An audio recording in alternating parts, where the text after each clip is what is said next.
pleasant good night to you all. We would like to thank you for joining us tonight in our Jaminar based on nutrition. My name is Carlene Tomlinson. I'm here representing the Jamaica Diaspora Task Force Action Network. And this presentation is brought to you with the collaboration of our health task force, as well as the Jamaica Teachers Association. We're so pleased to be able to offer a Jaminar at your request, so we know that there's interest. And I'm not going to waste any time. I'm going to go ahead and set the table for our presentation by introducing Emily Cardwell, who will be our speaker tonight. She's a registered dietitian and a certified diabetes care and education specialist, originally hailing from Chicago, Illinois. While learning how to cook as a hobby between her classes and studying at college, she discovered how dietary choices affect mental health and overall well-being. So because of this Archimedean experience, she promptly switched paths with dreams of helping others by providing nutrition education. She has a Master of Science degree in nutrition and dietetics, and she has enjoyed working with a wide variety of patients in both the private and hospital-based settings. She currently works at Jackson Memorial Hospital in Miami, Florida, and there she plans meals for and educates inpatient clients at the rehabilitation center there. Emily also works as an outpatient dietitian at Miami Transplant Institute. She's passionate about helping others with her inclusive, gentle, planned forward approach.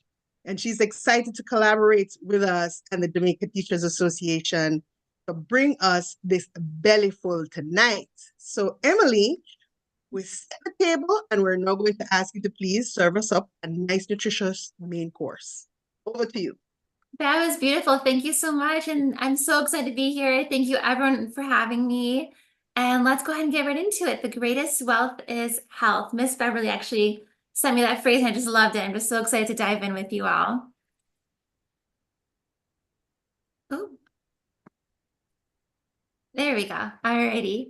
So why are we here? Why does nutrition matter so much?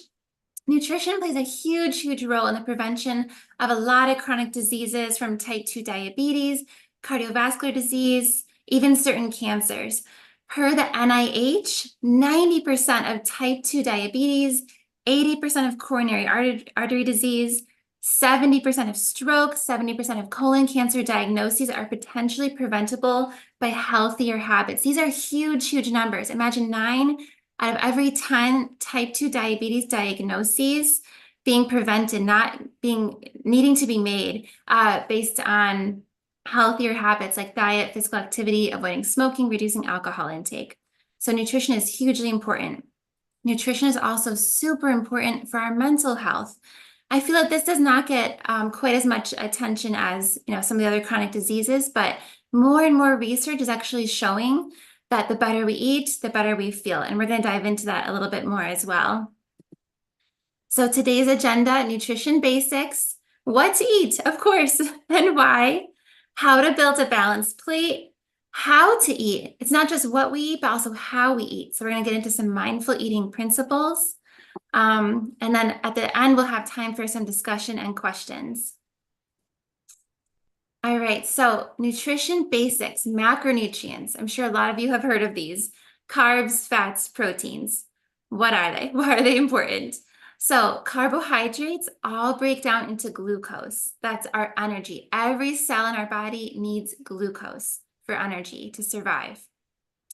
A lot of carbohydrates provide us with fiber. We're going to get a lot into fiber. It's a very, very important thing for our overall health. And also carbohydrates are needed for the release of serotonin. This is that feel-good neurotransmitter. It's a chemical messenger with several important jobs from regulation of our mood and sleep. Next, we have fats. These are needed for the absorption of fat-soluble vitamins, A, D, E, and K. And they also help to make our meals more rich, satisfying, and filling by slowing the breakdown of food in our stomach.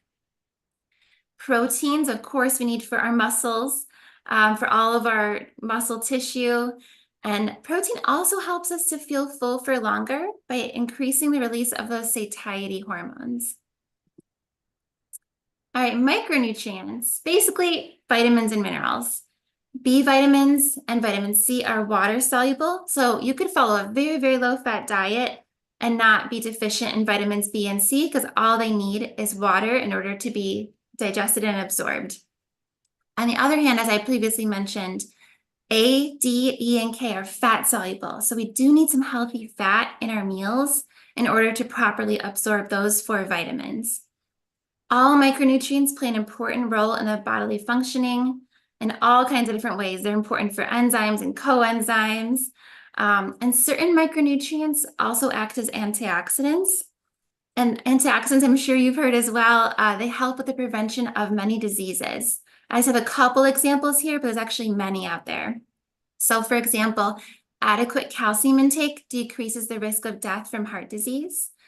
And vitamins E, C, and A are associated with reduced risk of developing Alzheimer's and certain cancers as well. And I do just want to make a special little mention of vitamin D. I encourage everyone to get their vitamin D tested. It's a really, really common deficiency, and it's super important for our immunity and for our bone health. So check your vitamin D, little PSA, and a lot of people end up needing supplementation. So just wanted to mention that there. Alrighty, so carbs. What kind of carbs should we be eating? Well, we should focus on complex carbohydrates. Think of all those whole grains. There's actually a lot of them out there. Not all of them are so common, but we should make an effort to be a little bit more adventurous and get out there and explore bulgur, barley, farro, amaranth, millet. There's a whole bunch. They're really high in fiber and micronutrients. There's also some good starches out there. Some of them are quite high in protein, which is great. Beans, peas, quinoa, and lentils. I think beans and peas are very underrated. They're actually really good for us. They have a lot of antioxidants as well. They're very filling, more affordable. They're really great, really underrated. And some other starches, which are lower in fiber, but do have a good amount of potassium, which is super important. So yam, sweet potato, banana, plantains, which I know are really popular in the Caribbean, butternut squash, cassava, yucca, and pumpkin. So the answer is to eat a variety of starches and whole grains and limit those simple carbohydrates. So white breads, white pastas. I'm not saying you can never have them, but let's focus more on these complex carbs and micronutrient-rich starches. All right, so fiber, you've heard me mention fiber a few times already. So where do we find our fiber? It's in all whole plant foods, nuts, seeds, beans, lentils, fruits, vegetables, whole grains. High fiber diets reduce the risk of developing lots of different diseases, including some cancers, such as breast cancer.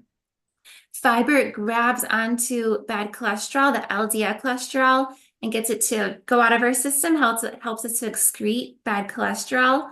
So this improves our overall health, our cardiovascular health. Fiber also reduces blood pressure and inflammation. And fiber feeds the gut microbiome. I don't know if you've heard this phrase before, but basically the gut microbiome is the trillions of bacteria living in our digestive systems. It's a really delicate ecosystem, and it plays a vital role in our immunity, digestion, nutrient absorption, vitamin synthesis, metabolic health, and even our mental health. So it has a lot of roles.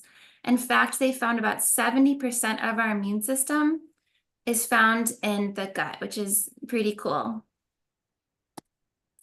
So a little bit more about the gut microbiome and another reason why it's so important besides all the ones we just mentioned. So there's something called the gut-brain axis. We have this huge nerve called the vagus nerve. It's like a highway that goes between our GI system and our brain. Now, cars or chemical signals are traveling all day, all night, up and down along the vagus nerve to our brains, between our digestive system and our brains, going both directions.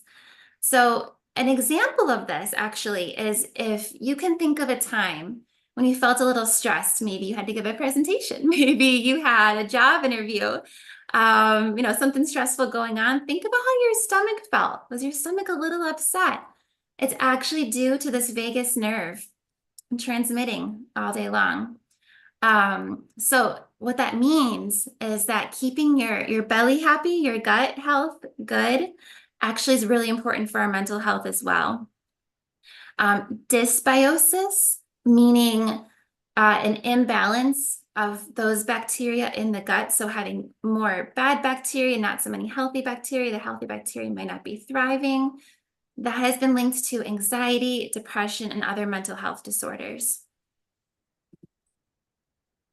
All right, so how do we take care of this delicate ecosystem? Of course, general fiber, those bacteria like fiber in general, but there are some specifically that really help it thrive. These are called prebiotics. So legumes, the beans, lentils, and peas, artichokes, green bananas, onions, leeks, asparagus, apples, and oats are high in these prebiotic fibers. And then probiotics. These are live bacteria that replenish the ecosystem. So we eat them, they're live, they go into our digestive system, and they're like, oh, hey, I'm going to join the party. This is great. And they hang out in there. So think of yogurt, kimchi, sauerkraut, that fermented cabbage, miso. If you've ever had like miso soup at a Japanese restaurant, that's full of probiotics, and certain pickled vegetables. So a little thing about pickles. Some pickles are made by just pouring hot vinegar over the vegetable. This doesn't allow it to ferment. So those options are not going to have those probiotics. But pickled vegetables where you just put salt and you let it sit out, and the salt prevents the bad bacteria from growing and it allows fermentation to happen. That's where the probiotics come in. As it sits out, it grows all of those good, healthy bacteria. And that's our probiotics. All right. And I do also recommend eating our probiotics from these whole food sources rather than a supplement. There is a time and place for probiotic supplements. I'm not saying that they're bad by any means, but they find that the food sources are better assimilated into our digestive system than a lot of those supplements. All right, so aim for at least 30 grams of fiber each day. This is just a little example of what that might look like. So starting the day with oats, a nice whole grain. Try not to get those packages, with all the sugar where the oats are cut up really small, but, get some good rolled or steel cut oats, adding some fruit, especially bananas, berries, getting some nuts in there like walnuts to balance it out with some protein as well. Lunch, we get a nice plant-based protein, which is going to have fiber, chickpea, get lots of mixed vegetables in there, more fiber. Some banana bread for snack. And then another dinner idea, just a quinoa bowl with all the good stuff. Get your greens in there. And you might see, I mentioned sauerkraut and artichoke. So sauerkraut, our probiotic. Artichoke has those prebiotic fibers. So that's really a powerhouse dinner there. And then even some fiber with our dessert with some strawberries and dark chocolate. So just some examples. So you can kind of see how it adds up for the day. It is possible to get at least those 30 grams of fiber in a day. All right, moving on to proteins. What kind of protein should we be eating? Focus on lean protein. So fish, wild caught is better if possible. I would avoid farm-raised tilapia. Shrimp is actually a good one. Chicken, turkey, goat is good as well. And of course, soy products like tofu, edamame, tempeh. Nuts and seeds are also really good. Whole eggs are actually fine. I know for a long time, we were a little bit wary of the whole egg because of the cholesterol in the yolk. But we found more and more, especially with good fiber intake, it's going to grab that cholesterol and excrete it. So you're okay to have some whole eggs. Some low sodium cheeses are a good option for protein. And then definitely stay away from processed meats, things like bacon, sausage, smoked meats, hot dogs. A lot of deli meats are also really high in sodium and extra fat and additives. So stay away from those. There are some really good plant-based proteins as well. or you can call them starchy proteins. Quinoa, beans, lentils, peas, again, the chickpeas, lentil-based pastas have gotten really popular. All right. And then fats. So definitely include little bits of healthy fats with your meals. Olive and avocado oil, whole avocado, sesame oil, nuts, seeds, and ackee actually is a good source of healthy fats as well. Butter and coconut oil have a lot more saturated fat, so I wouldn't use those on a day-to-day basis. I wouldn't, use large amounts of them. They are okay to use in moderation, though. If here and there you have a recipe that calls for those, that is just fine. Definitely stay away from fatty meats, fried foods, shortening. Canola oil is actually pretty inflammatory as well, along with a lot of vegetable oils. And special mention of omega-3 fatty acids. These have been pretty trendy for a long time too, and for good reason. So omega-3s are highly anti-inflammatory. They also boost brain health. So we often think of the animal sources like salmon, mackerel, anchovies, which by the way are really good if you chop them up and put them in salad dressing. I know they're not a lot of people's favorite, but they're actually pretty good that way. And some other fish as well. But there are also some good plant sources. Ground flaxseed, which I recommend you keep in the refrigerator because of those delicate fats. They can get rancid pretty quickly. So you can grind up some fresh flaxseed, put it in a jar, keep that in your refrigerator, and you have that available to add to your oatmeal, to add to your smoothies, your baked goods. Olive oil, avocado, walnuts, chia seeds, hemp seeds, Brussels sprouts, and seaweed also have a lot of omega-3 fats. All right, so how to picture your plate. If we look at the center here, about half the plate should be vegetables. I know this is a little different from how we often picture a plate. I know in a lot of cultures, it's more like a quarter of the plate or so is vegetables, but really aiming for half is going to help you with your fiber intake. It's going to help to fill you up without excess calories. And it's going to make your plate all pretty with lots of good colors. You can focus on thinking of, okay, how much color do I have on my plate? About a quarter to a little bit more than a quarter with protein. And then again, maybe, a quarter to a little less than a quarter of your grain or starch. I put a dotted line there between the protein and the starch because some of those starchy proteins, for example, if you eat like chickpeas, you could fill that with about half of your plate, and you wouldn't necessarily need to add another starch to that, if that makes sense. That would be your protein and your starch if you do something like beans, peas, or lentils.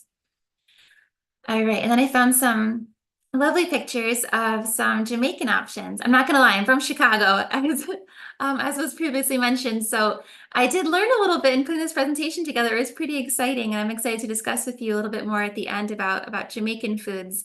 But I put together some examples of how a nice Jamaican plate might look with some more traditional Jamaican foods. So jerk chicken, it's a nice, good lean protein. The breadfruit will actually count as the carbohydrate. And then filling the half your plate with callaloo, other roasted veggies like broccoli, cauliflower, whatever else you like. That's a nice balanced plate. And my example on the right side, it would be goat curry. You could put that, with some yam or some plantains and, a lovely cabbage salad, carrots, peppers, whatever you like. So just some examples. You can kind of start picturing how a plate should look for some good balance. All right, and I had to make special mention of ackee and saltfish. I learned that this is the national Jamaican dish. I'm dying to try it now. I've never actually had it before, but I thought we should talk about it a little bit. So it is actually very low in carbohydrates. You could pair it with a carb if you like and still have a nice balanced plate. You could do yam or green banana. More vegetables are always welcome in any plate that you like, so feel free to add lots of good veggies. Of course, the saltfish is very high in sodium, so this may be standard practice, I'm not sure, but I would definitely recommend soaking the saltfish overnight in water, rinse it, and then cook with it. If it's still a little salty, use that as your salt component for the dish and don't add more salt or salt-rich sauces. And ackee is actually really high in healthy unsaturated fats, fiber, potassium, iron, and zinc. So pretty cool dish. Some more general tips. Make plants the star of your plate. Of course, we already talked about half the plate, being full of vegetables and plants. Include your animal products mindfully. As sort of this typical Western diet has spread, animal products and especially meats have really become the main, the centerpiece of a lot of tables, a lot of dishes, when really they kind of should be more of a side dish. So think first, okay, what veggies am I having? And then, okay, what protein is going to complement those? What fish, what meat, what protein? So use those animal products thoughtfully to enhance those whole plant foods and start asking if there might be some healthier substitutions. So for example, olive oil instead of, lard or butter, instead of having, salt-laden bacon, maybe try something like a smoky tofu. It's actually pretty easy to do and pretty delicious. Marinate some tofu, chop it up, saute it. It gets pretty tasty. Even when baking, there's some option here to add some really good plant foods that are going to boost up the fiber content, the potassium content, the micronutrient content of our foods. So for example, banana bread, pumpkin bread, and actually a lot of recipes, if you replace about half the fat with pureed fruits such as like mashed banana or canned pumpkin, it works out really well. The baked goods is still super tender, and then you get that extra nutrient boost from it. Try to include some plant-based recipes throughout the week. There's a lot of examples of this. I know flexitarian used to be a really popular way of eating where people have decided, okay, Fridays. On Fridays, I'm eating vegetarian or I'm eating vegan. Or maybe you eat, vegan breakfasts or vegan dinners, or it can be just kind of fun and challenge yourself to pick out, a meal or, maybe a certain day each week to do, a really plant-focused meal. And then, as I mentioned, focus on getting that color on your plate. It should look, it should look pretty when you look at your plate. Do I have oranges? Do I have reds? Do I have greens? And then some tips to reduce our salt intake. A lot of cultures eat too much sodium, too much salt. So here's a few tips to cut back on that. So feel free to use other spices, whole spices, not those salty mixes, but things like turmeric, cumin, curry powder, oregano, cinnamon.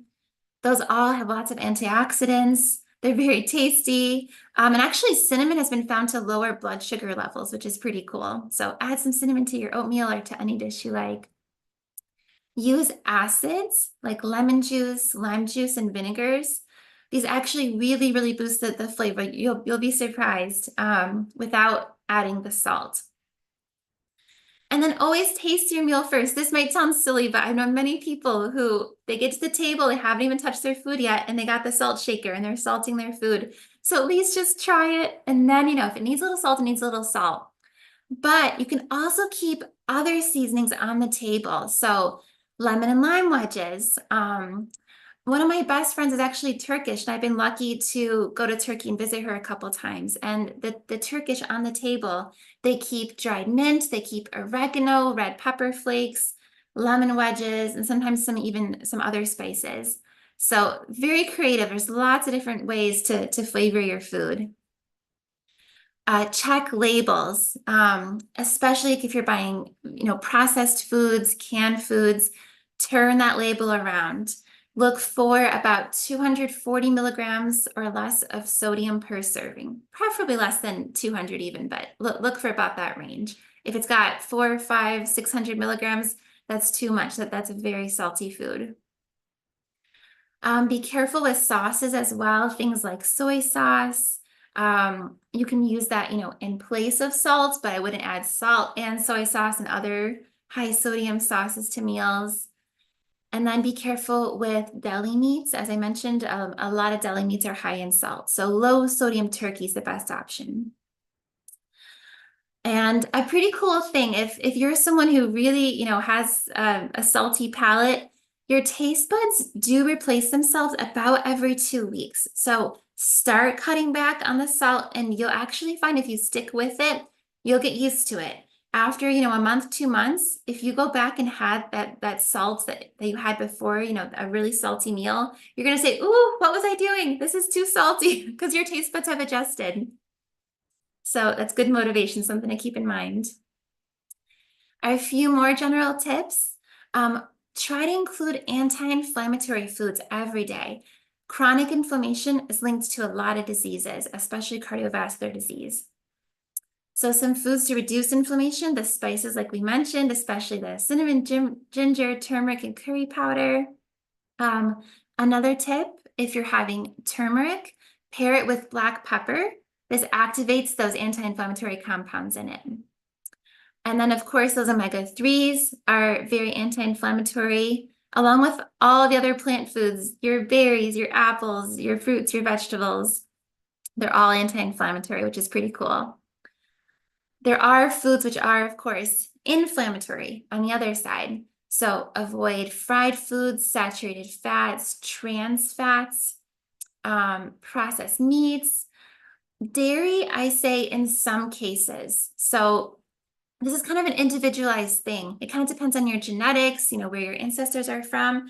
Some people can drink milk, they feel great, they feel just fine, they don't feel any inflammation. Other people, I would recommend, maybe try going a couple weeks without any dairy, see how you feel when you reintroduce it. You may notice, wait a minute, my ankles are cracking. Ooh, I don't feel so good. What's going on with my joints? So you might learn that dairy is inflammatory for you. Sugar, of course, is inflammatory as well. So try not to, eat too many sweets, sugary foods. Be mindful with your sugar intake. And other ultra processed foods and baked goods. Think of like ho-hos and all those Hostess sort of desserts. Those are going to be very inflammatory as well. All right, so it's not just about what we eat, but how we eat. So we're going to touch a little bit on mindful eating. Mindful eating is basically a non-judgmental awareness of your meal. We're focusing on how we're feeling, any thoughts that are coming up, any bodily sensations surrounding the meal. Benefits of this include increased awareness of our hunger signals and satiety cues, improving digestion. There's actually been studies that have shown when people really, really enjoy the meal, when they're thinking about it, they're focusing on it, they're smelling it, they're tasting it, they absorb more of the nutrition from the meal. Very cool. Healthier food choices often come as well with eating mindfully, reduced overeating and stress eating, and increased nutrient absorption. So here at the top, we have a hunger scale. So 1 is like super, super, super hungry. You're starving. You'll eat anything that's put in front of you. And 10 is so full that you feel sick. You ate way too much. You're totally stuffed. We don't want to be ever at a 1 or a 10. We want to kind of stay between about a 3 and, a 7 or so. What happens if we get to that 1 or that 2?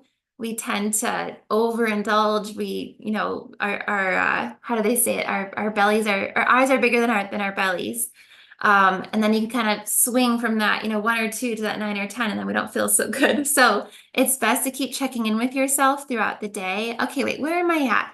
Oh, I'm kind of getting hungry. Maybe I'm a 4, maybe I'm a 3. Start thinking about, getting yourself a balanced meal, a balanced snack. On the other side, when we're tuning in, eating mindfully, taking our time, it's much easier to notice when we start getting to a 6, getting to a 7 on this scale. Whereas if we eat really quickly and mindlessly, let's say we're watching TV, we're staring at our phones, watching a YouTube video or something, eating fast, we're much more likely to get to that 8, 9, or 10, and often even to snack later as well. So how to eat mindfully, really taste your food, think about the textures, take small bites, chew it really well, savor the flavors, appreciate your meal. While you're eating, think about who made this? I should probably thank them. Where did it come from? Where did the ingredients come from? Get curious. Engage all your senses. Think about the colors, the textures, the aroma. There might even be sounds involved. Are you eating crunchy lettuce? And you can appreciate, different sounds going on. And then eat in a calm environment. As much as possible. I know we're all busy, we've all got things going on, but even if you can just do this for 1 or 2 meals a day, do your best to sit at a table, maybe even play a little music, maybe even light a candle, put the screens away, make it, a calm, serene space. And when possible, eat with people as well. Studies have shown that when we eat socially, when we eat with our loved ones, eat with our friends, we tend to eat a little bit less and feel more satisfied.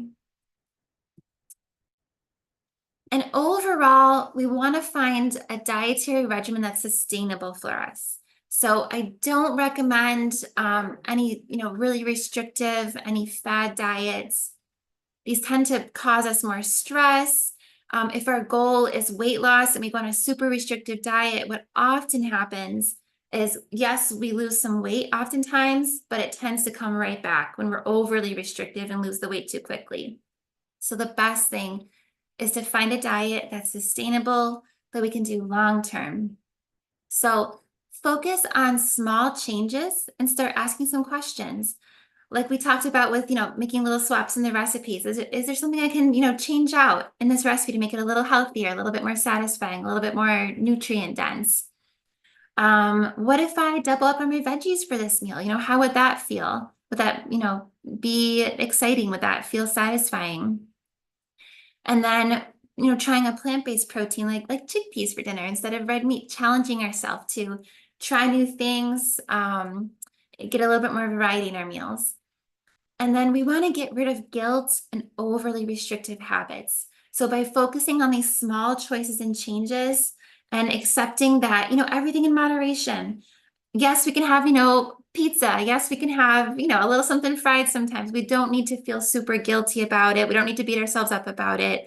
It's okay. We need to feed our souls too. So just think, okay, how can I honor my body today? Yes, maybe I'm going to have a little ice cream because that sounds intuitive to me. That sounds mindful. I'm going to have a little bowl. I'm going to really enjoy it. But at the same time, honor yourself with getting those fruits and veggies, getting all that fiber for the day. And here are just, if you want some recipe ideas, these are some of my favorite plant-based bloggers, YouTubers, recipe creators. A lot of them are plant-based. I'm not at all saying that you should be vegan, you should only eat plants, but I do think there's a lot of recipes out there. And, we tend to know a lot of recipes as far as, cooking meats and animal products. So it's nice to see some on the other side as well, some really plant-focused ones. And if you're curious to learn more about mindful eating and as well intuitive eating is something that goes along with that, it's really, really cool. There's actually some amazing books, some really cool websites, and a lot of really good information about that. So I recommend you check out those resources. And I hope I didn't go too fast. I tend to talk a little quickly, but we'll open it up to discussion and questions. So I have a couple of questions here.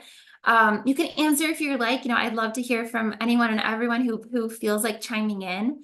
But I thought, what's one change you plan to make with your meals based on today's presentation? And then was there anything that particularly surprised you? So if anyone would like to share, if they have any questions for me, I'm more than happy to answer.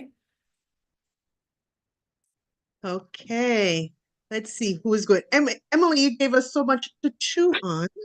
I'm sure people have some thoughts. So your question about something, what's one thing that kind of sticks out from the presentation? Anyone want to jump in?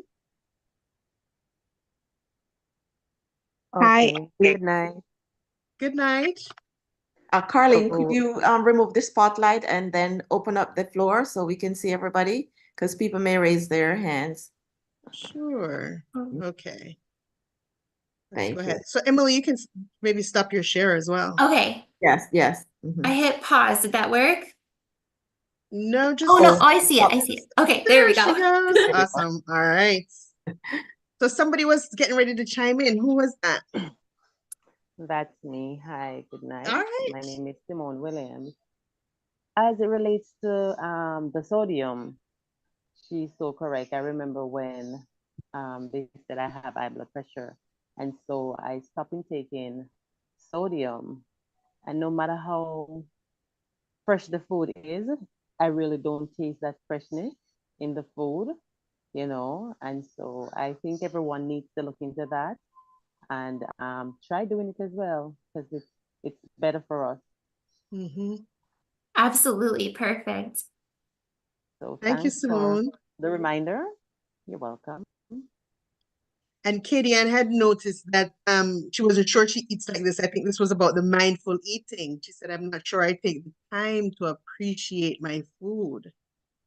Thanks, Mm. Katie Ann. So even if it's just like 5 minutes, if you got like 5 minutes to like, maybe go sit outside or find somewhere nice where you can sit and eat and just, have a little snack and take that time, whenever we're able to is what I encourage. Awesome.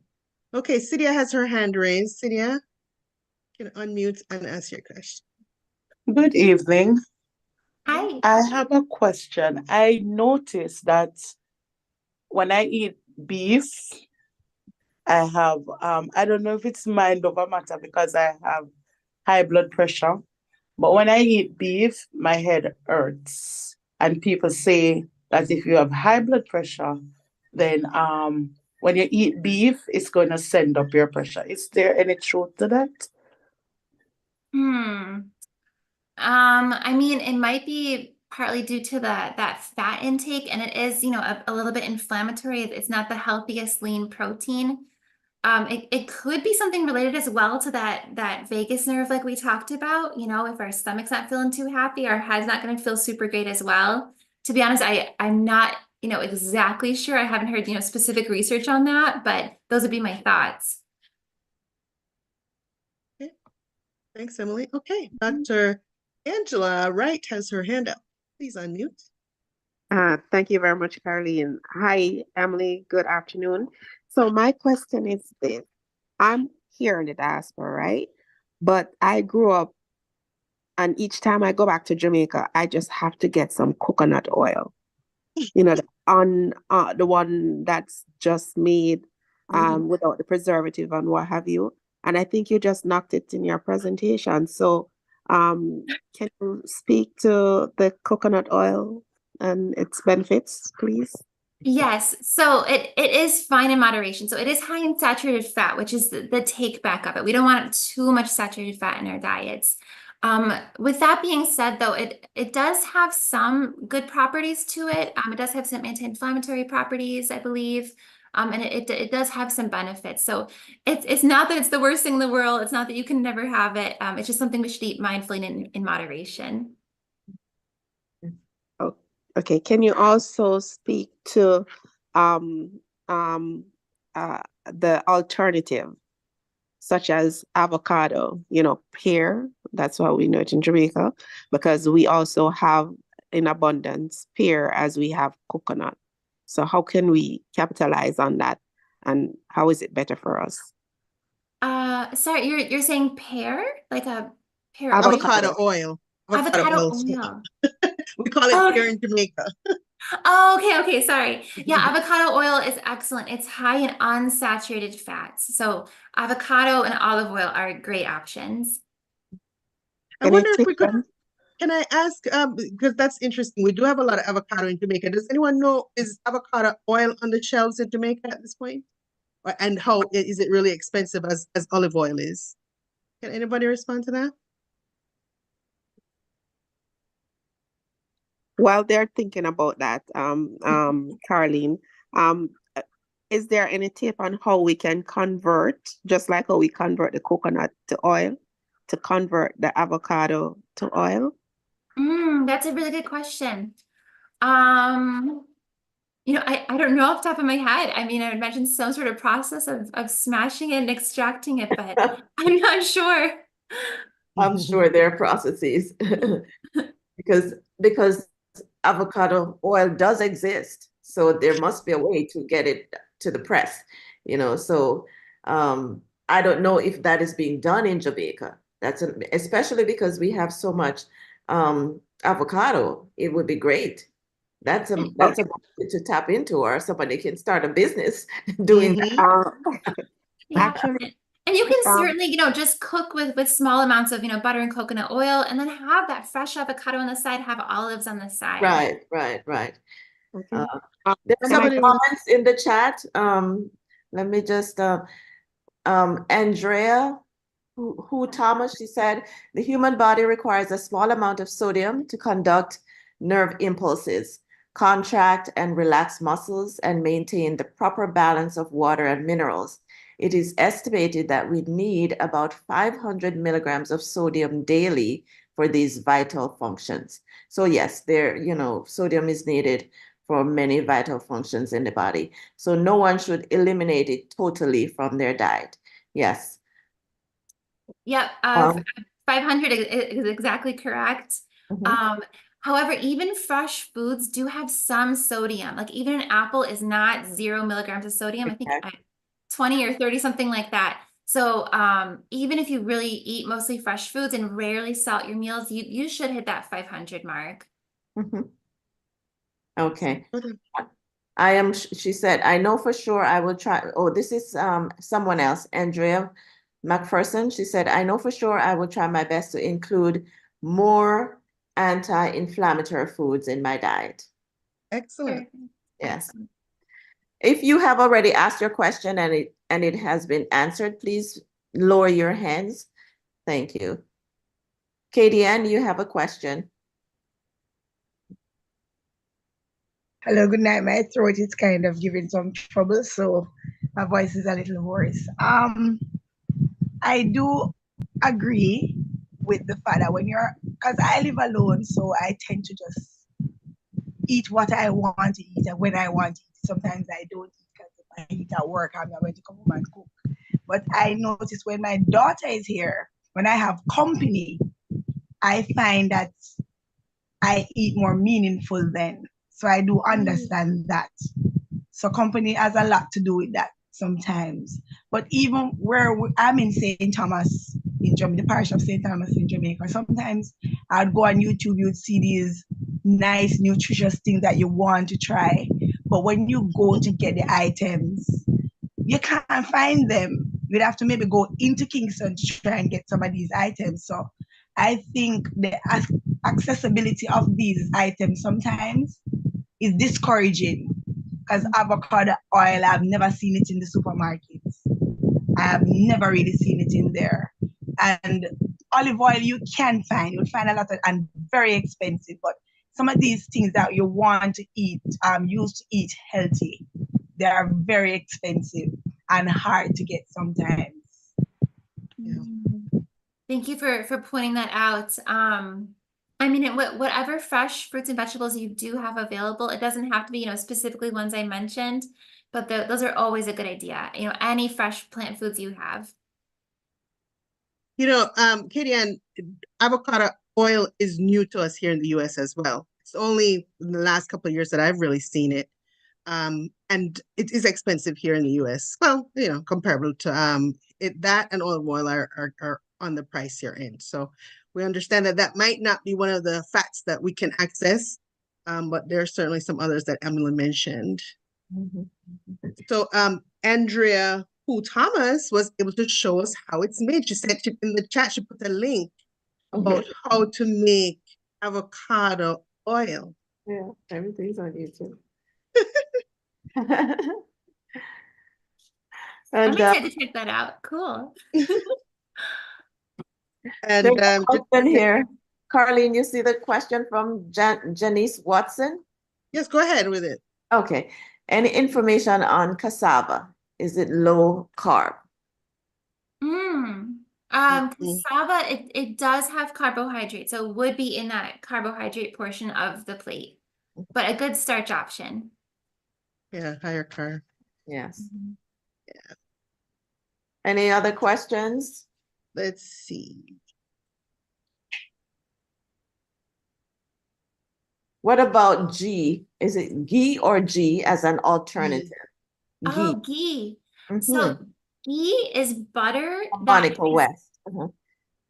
sorry, it's been it's had the milk solid separated out of it. So ghee is like a lactose-free version of butter, basically. So it is still going to have some saturated fat. So I would put it in that category of, don't use large amounts, but it's fine in moderation. Okay. And let me see if there's anything else. Can you talk to us about resistant starch?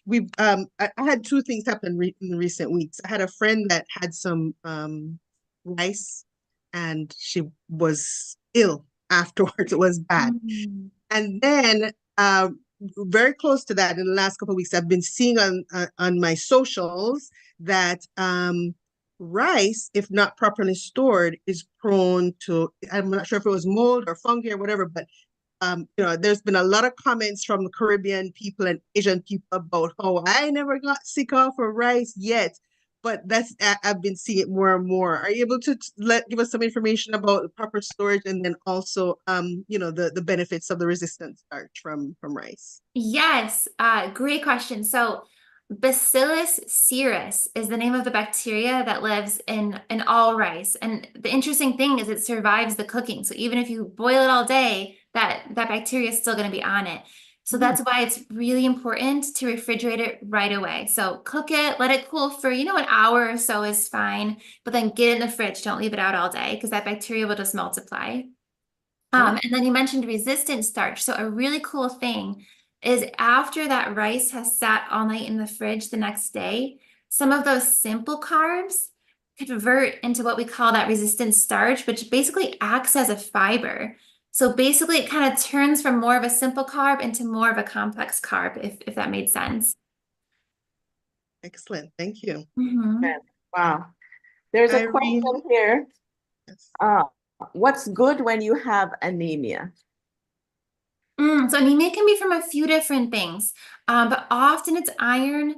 So definitely include, again, beans, peas, and lentils. They keep coming up again and again, and have them with citrus. So vitamin C helps the absorption of iron. So have a, black bean soup or lentils or whatever it is, squeeze some lemon or lime on it, and you're going to absorb that iron better. Or have an orange on the side.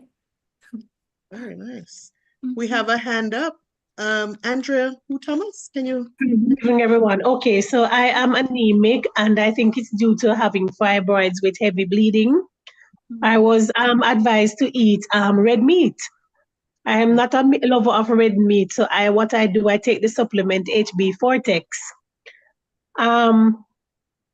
Never quite heard what you said about the answer, the response to anemia. So I'm asking, outside of meat, what else can I consume? Because I know that the body needs to produce red blood cells in order to work, and that has to do with if you have anemic, it means that you're not producing enough red blood cells. So yeah, red meat is a good source of iron. But so are, again, those beans, and lentils. They're really high in The iron. lentil family. Okay, the lentil family. Yep, the legumes, exactly. Yes. Beets. Oh, and beets, yes. Beets, Thank you. yes. Because but I know that beets have something where you call zinc or magnesium that you can't consume too much of, especially not sure of the portions, but thank you very much.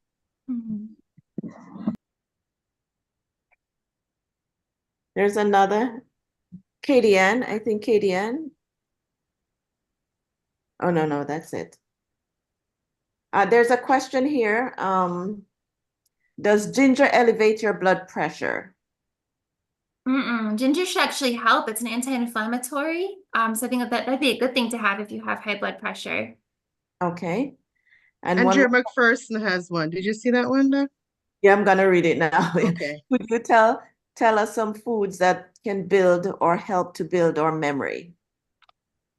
So omega-3s, those good omega-3 fatty acids, like in those fish. So you can think the smaller the fish, the more omega-3 it's going to have, or those plant sources like we talked about. I don't know how available like the walnuts are, any sort of seaweed or plant that comes from the sea. Those are good options. Okay, very good. What are good foods for high cholesterol? Fiber. So all your plant foods, all the fresh fruits, vegetables, legumes, nuts, seeds, beans, all those. All of those. Yeah. And I am an AB blood type person, and I'm wondering what foods are best for me to eat. I want to start eating really healthy. There is a book called The Blood Type Diet. I have not read it. I'm not sure how much credibility it has. If we really should be eating for our blood type or not. But I would say, sticking to the general recommendations is always a good idea. Mhm. Okay. What about string beans?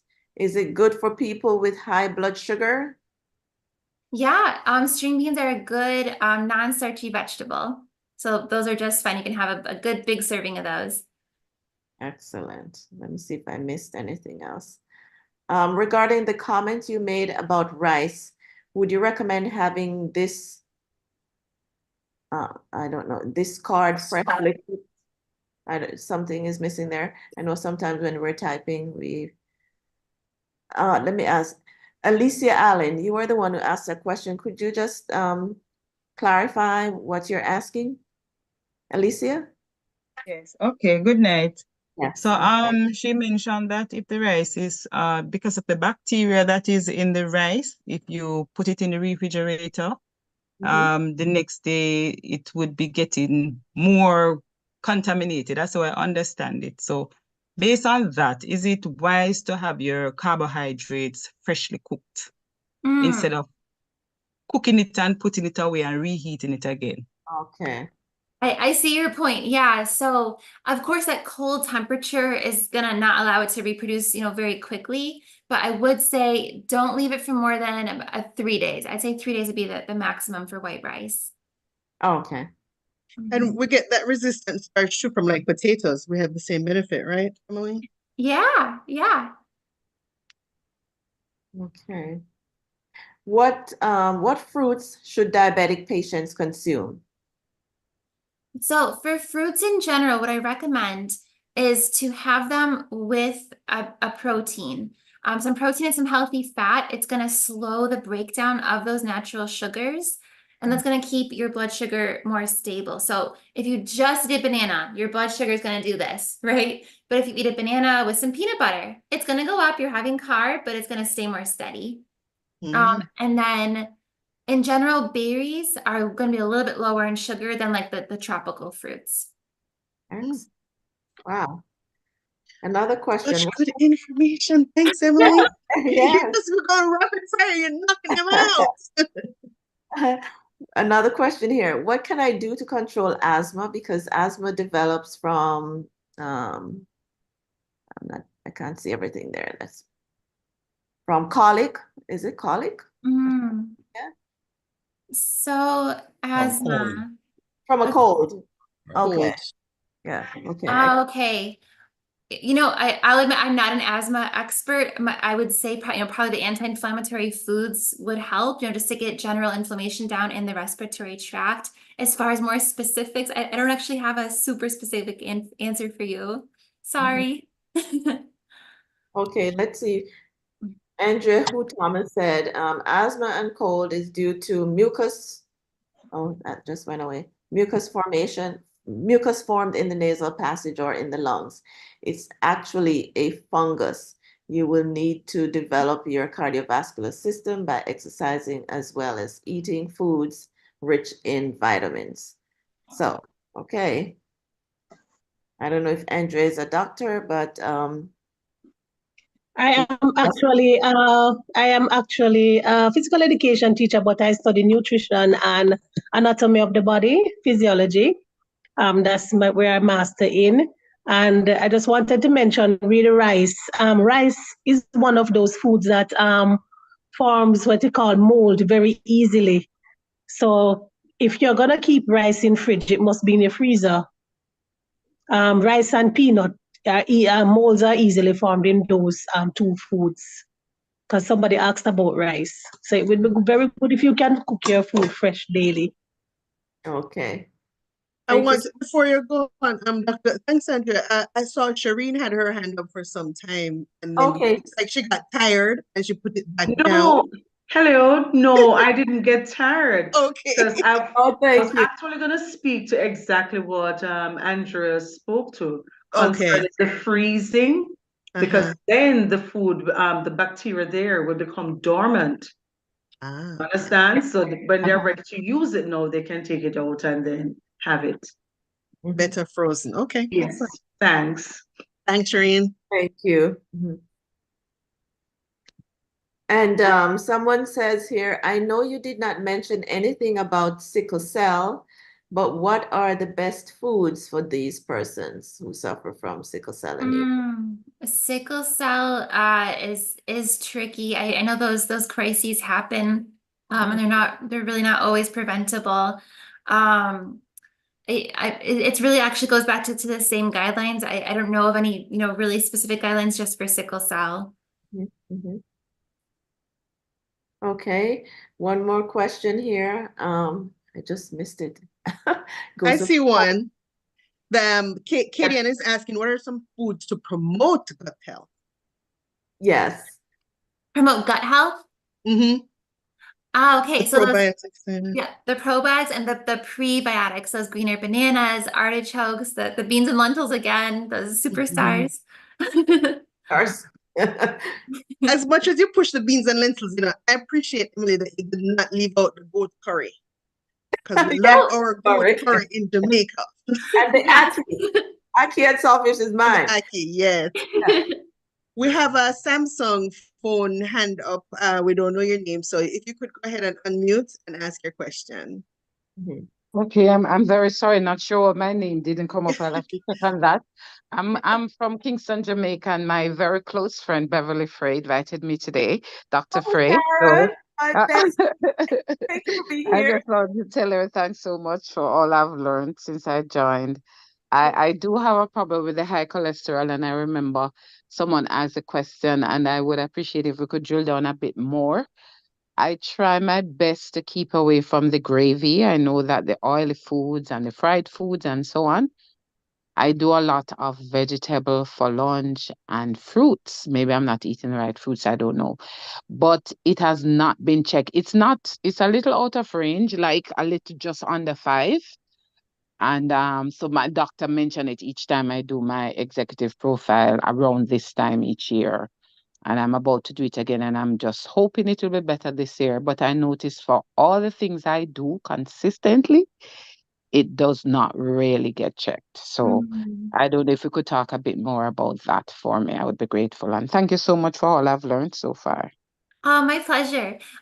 So a couple of things. So cholesterol, of course, also is that ratio, right? Sometimes our total cholesterol looks a little high when actually our good cholesterol, that HDL, is really high, and the LDL is normal. So definitely look at that HDL to LDL ratio. And then as well, there are some people, unfortunately, who eat a beautiful diet full of fiber, and genetically they just have high cholesterol. So it might be that maybe that's the case for you, and you need a statin. I'm not sure, but we do what we can. Okay.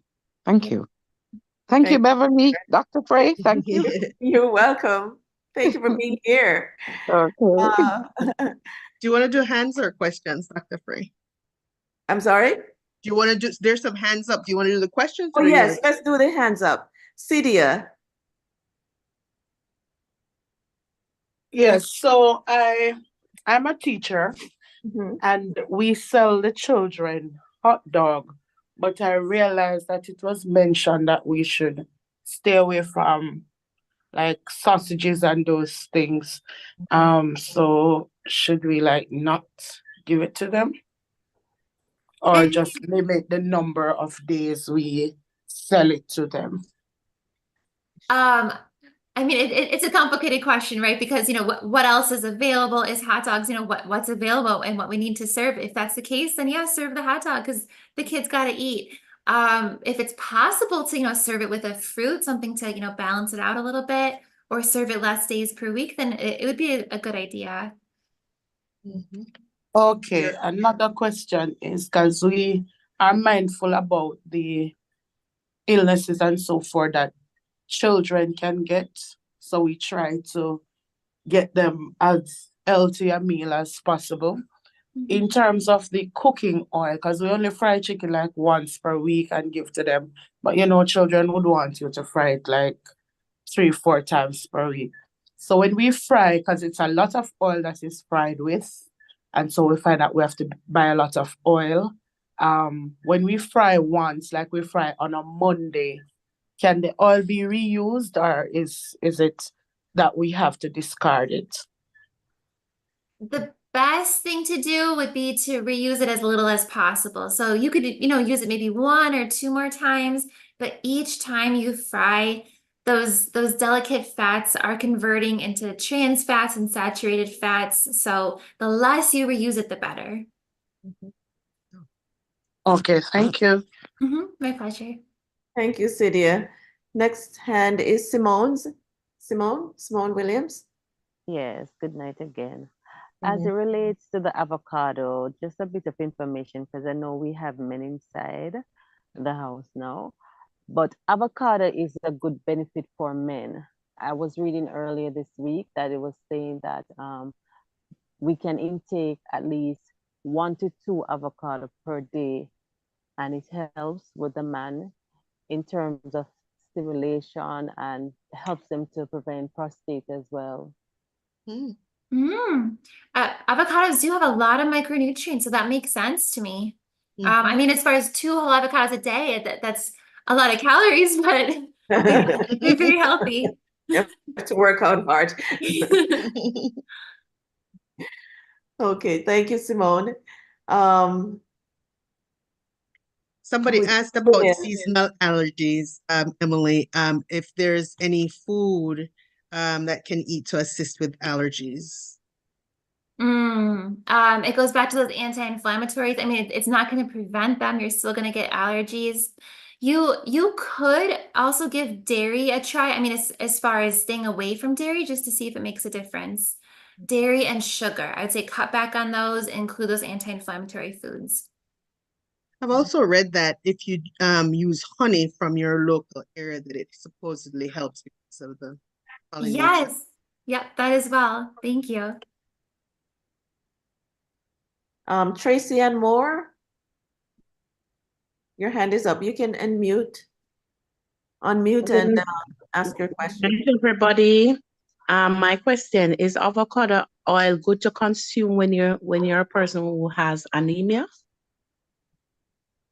It doesn't help specifically with the anemia. It's more, just generally healthy. It doesn't necessarily replenish those vitamins that you're missing that's causing the anemia. Okay, can you tell me some tips that I could use to assist me in getting better with my anemia? So again, there are, a couple causes of anemia. It could be a B12 deficiency. Often it is an iron deficiency. So eat those iron-rich foods, and then it could be a good idea as well to take a multivitamin. Okay, I'm currently on B complex. Okay. And I'm living on it, so. Okay, good. Yeah, B complex is a good one. What about Okay, an thank you. iron supplement? She may need that too. You might, for sure. Yeah, I mean, I would get your levels checked, just to be sure and see what's going on, but you may need an iron supplement as well. And another really cool thing actually I just thought of is cooking on iron, like a cast iron skillet. I don't know if that's common in Jamaica or not, but some of that iron actually comes up into the food when we do that. Yes. Is that Dutch pot cast iron? Wow. You see the No. Not that one. It's when I was a little girl, they used to have these. It's black, and they had like three little prongs and you put it on the fire. That's a long time ago, Dr. Yes, but they're coming back. I've seen them. It's like, so Emily knows what she's talking about. Yes. Yes. Yeah. Everything that was old is now new. Yeah. What we learned in Jamaica was really good. But as you can see, some of the things that she mentioned in our food, ackee and sawfish, it's really good for us. We eat a lot of greens, callaloo, really good for us. So the callaloo is high in iron too. Speaking of, that's another very high in iron. Yes, yep, those Okay, dark thank greens. you. Thank you. More hands up. Alicia Allen. Okay, I'm not a doctor or anything like that, but I've had issues with anemia, and what actually helped me was using green banana, the banana or the plantain. I use that to make a porridge, but I blend everything, the skin and the fruit, and just use that to make a porridge, and my blood count went up. Excellent. Okay. Yes, I just like Thank to you. share that. Yeah, yes. Well, Thank thank you for sharing that. Wow, You're that was good. welcome. Thank you. Welcome. Amazing. Mhm. Yes. Shireen Williams. Good evening again, everyone. Because I'm enjoying this discussion, really enjoying it. And the fact is, I know that in earlier times, yes, our parents and grandparents and so forth, they, in our minds, they may not have had some of these illnesses that we're having now, but in a way, yes, they had it, but I guess they were kept hidden away. And they call them other names. And for some, they probably wouldn't even call them for fear of disclosing whatever.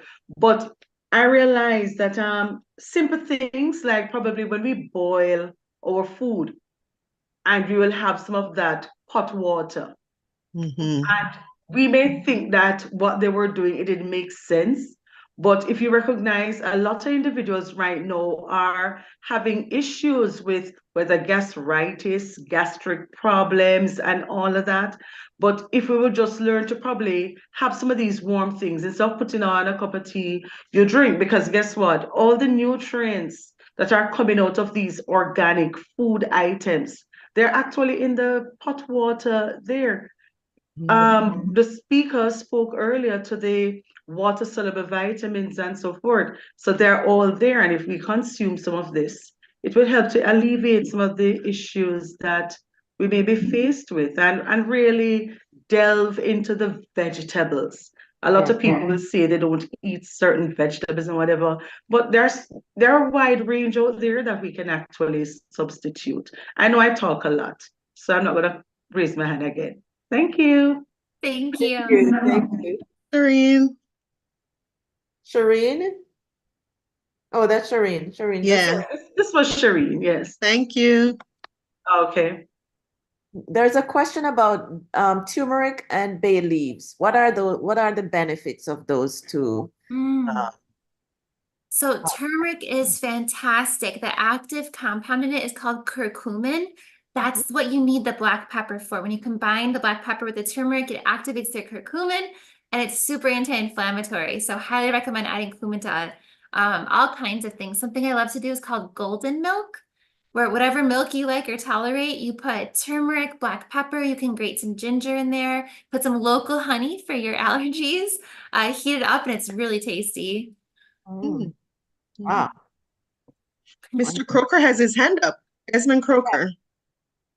Hi, I just would like to endorse what Alicia just said.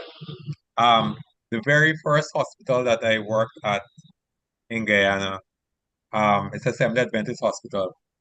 And whenever they have patients that have that are Jehovah's Witness, that do not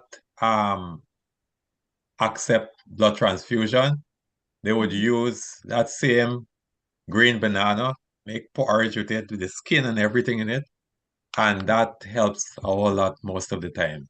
So yes, that green banana is a good source. Excellent. Thank you. Someone wrote here, bay leaves are considered to be safe. That's Andrea again. Are considered to be safe for use in teas and when cooking. However, very high amounts can cause sleepiness due to its ability to slow down the nervous system. Wow, those who can't sleep should use this. Well, actually, somebody did ask about that. Barnett had asked earlier what she can do to get a good sleep at night. Oh, there it is. So, there's the answer. But it can I don't also know if you have any other magnesium thoughts, Emily. Yeah, for good magnesium does sleep. help with sleep. And sorry, I didn't touch on the bay leaves before. Yes, bay leaves also have lots of good antioxidants. So recommend putting them in your soup. I didn't know about overdosing on bay leaves though. I'm gonna look this up and I read about it once we get off of here. I'm excited. Okay. Okay, we have a few more hands up. Ethan McNamee. I hope I'm pronouncing your name correctly. Yes, thank you so much for that pronunciation. You're People, welcome. people rarely get it correct. So good afternoon, everyone. I am just elated that is, or is it evening? Elated that this is being done. We normally at this time would be stressing ourselves with some other things relating to our profession. In the sense would be with some professional development, this, that, but nothing for us per se. This is for us, and I am well relaxed. I don't need a notebook or anything. I'm just well relaxed. This is for us, and that's a good move, St. Thomas. Excellent move. This is for us. I hear though everybody share, and it is good. I hear everybody sharing their bush medicine and thing. We used to our bush medicine and our things in Jamaica, but we are not documenting it, and it is dying out. And as teachers, I would encourage somebody on this platform to monetize what they have in their brain by putting it out in book, so we can get the information. My question though, to I've heard all of this talk of wheat for diabetics. I want to find out the wheat. How is it? I'm hearing that you ought to consume wheat products, and then I'm told that wheat destroys the liver. There's a lot of misconception and news around such. The dietitian here can you shed some light on that? Is wheat good? Is it not good? How much is good? How much is not good? That sort of thing. Yes, so yeah, there's a lot of controversy and conflicting ideas about wheat and gluten. Unless you are gluten intolerant, there's really no reason you can't have wheat. Of course, I recommend having, whole grains and having the whole wheat as opposed to that processed, white breads, white pastas, things like that.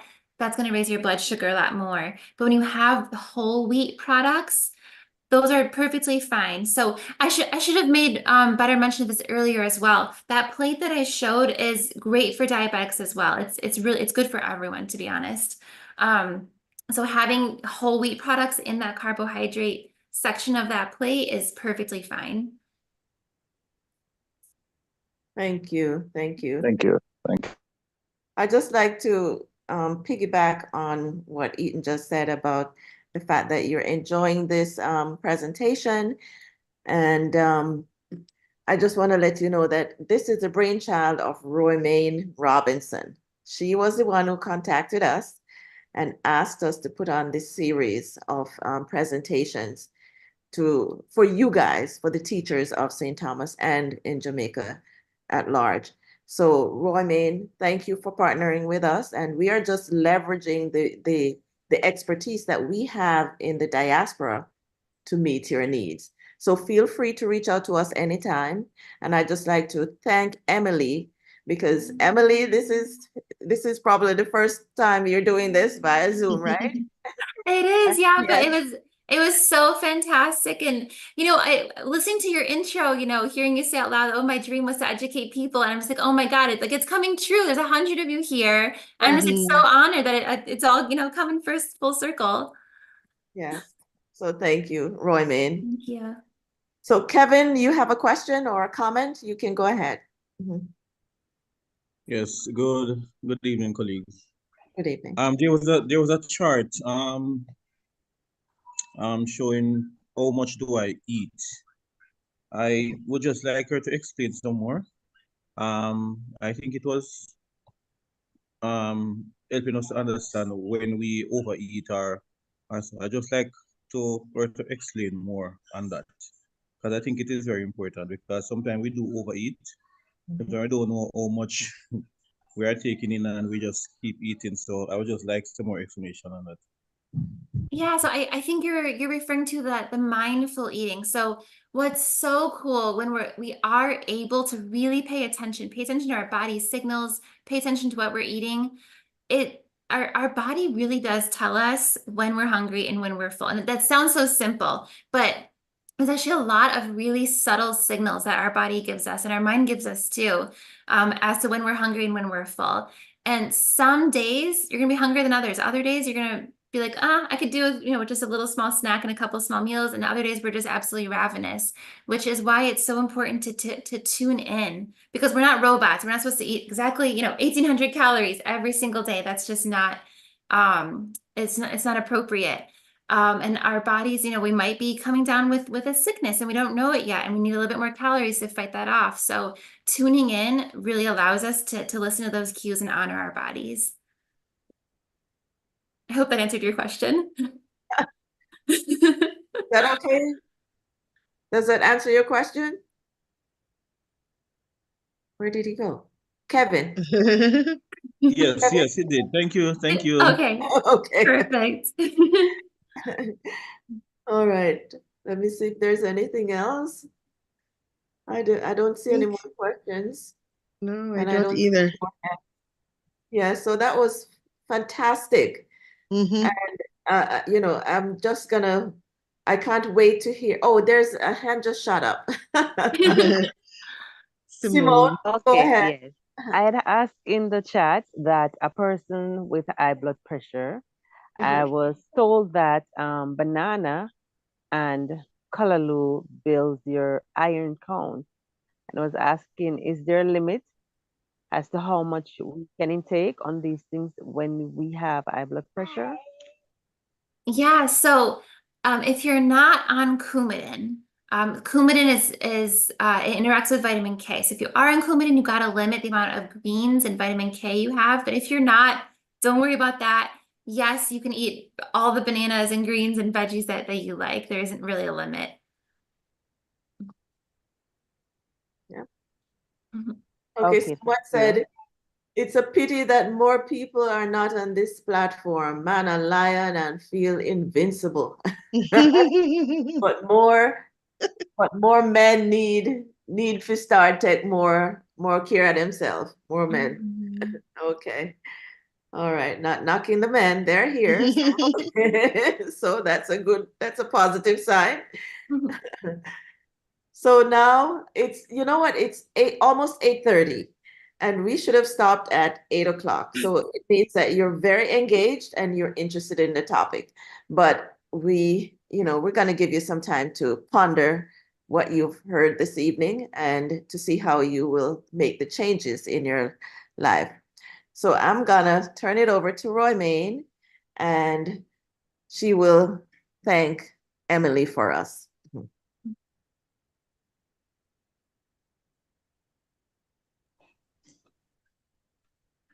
And this is Roy Main, who has made all of this possible. As a child, I thought that nutrition was about losing weight and maintaining a slender body mass. As a result of this, my mom, being a disciplined vegetarian, often referred to my assumptions as being delusional. However, I did a few interviews prior to this presentation and discovered that I wasn't the only lost child. The fact is, we are being robbed daily of precious years with our families, relatives, colleagues, and friends because of diseases caused by unhealthy eating and lifestyle habits. I'm therefore happy for the opportunity of having an independent, passionate, experienced, and competent dietitian present to us the facts and the importance of nutrition. Miss Cardwell, you have taken us through a tunnel of darkness and have opened our eyes to the possibilities of gaining life through our lifestyle choices. There is no way we could honestly pay for the general tips that were shared. Mindful eating is certainly a takeaway that I am positive that myself and my colleagues will be more mindful of. We appreciate your time and sincerely thank you for such valid and credible information shared with us. Dr. Free, you have successfully delivered once again. Thank you and your team for your unwavering and selfless support to the teachers, health sector workers, and all other civil servants of our island, Jamaica. I want to acknowledge the presence of all JD10 members who joined for support tonight. Thank you. Team JTA St. Thomas is delighted and grateful to the Jamaica Diaspora Health Task Force for facilitating us in such a remarkable way. We certainly had more than a plate full of good advice. I am sure that the information garnered so far has positively impacted hundreds of persons over the past 5 months, that they are now equipped with substantial knowledge to share and foster a ray of hope. My fellow participants, be reminded that nutrition isn't all about eating, but it is about learning to live. I implore you to take care of your body, as it really and truly is the only place we have to live. We look forward to seeing you colleagues at JD10 Education Summit in Miami, Florida, between May 28th and June 1, 2024. Over to you, Dr. Frey. Thank you so much, Romaine. That was amazing. You just know how to put everything together in a very concise and cohesive manner. So thank you so much. I would not want to end this session without thanking my technical team, Carleen Tomlinson and Antoinette. They are the ones that really make this wheel turn. So thank you all. Thank you so much for coming. We could not have done this without you, because otherwise Emily would just be talking to herself. So we had 100 of you, and it was totally an enriching experience. Thank you and have a wonderful